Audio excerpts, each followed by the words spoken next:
ہم کریں گے ہر مظلوم کی حمایت۔ بسم اللہ الرحمن الرحیم۔ السلام علیکم، میں ہوں حرین فاطمہ اور آپ دیکھ رہے ہیں حمایتی نیوز HD چینل۔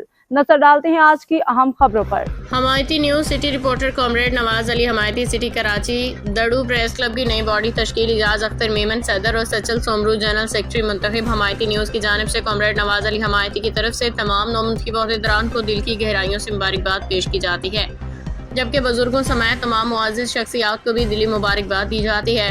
دڑو میں پریس کلب کا ایک اہم اجلاس منعقد ہوا، جس میں سال 2026 کے لیے نئی باڈی تشکیل دی گئی۔ اجلاس میں صحافیوں نے متفقہ طور پر نئی قیادت کا انتخاب کرتے ہوئے اعجاز اختر میمن کو صدر اور سچل سومرو کو جنرل سیکرٹری منتخب کر لیا۔ اجلاس کے دوران اس بات پر زور دیا گیا کہ عوامی مسائل کو بھرپور انداز میں اجاگر کیا جائے، صحافت کے ذریعے مظلوم و محکوم عوام کی آواز بلند کی جائے۔ اس موقع پہ اہم امور پہ تفصیلی غور و خوض بھی کیا گیا۔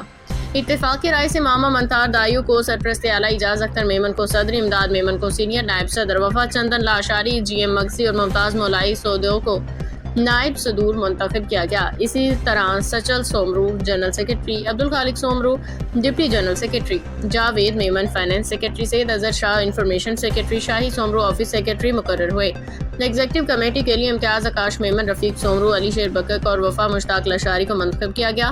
اس موقع پہ نو منتخب عہدیداران نے خطاب کرتے ہوئے کہا کہ صحافی برادری نے جس اعتماد کے ساتھ انہیں ذمہ داریاں سونپی ہیں، وہ انشاءاللہ اسے احسن طریقے سے نبھائیں گے اور دڑو شہر کی عوام کی خدمت کا سلسلہ جاری رکھیں گے۔ انہوں نے مزید اعلان کیا کہ جلد سندھ کے نامور صحافیوں کو دڑو مدعو کر کے حلف برداری کی تقریب منعقد کی جائے گی۔ Press club Daro.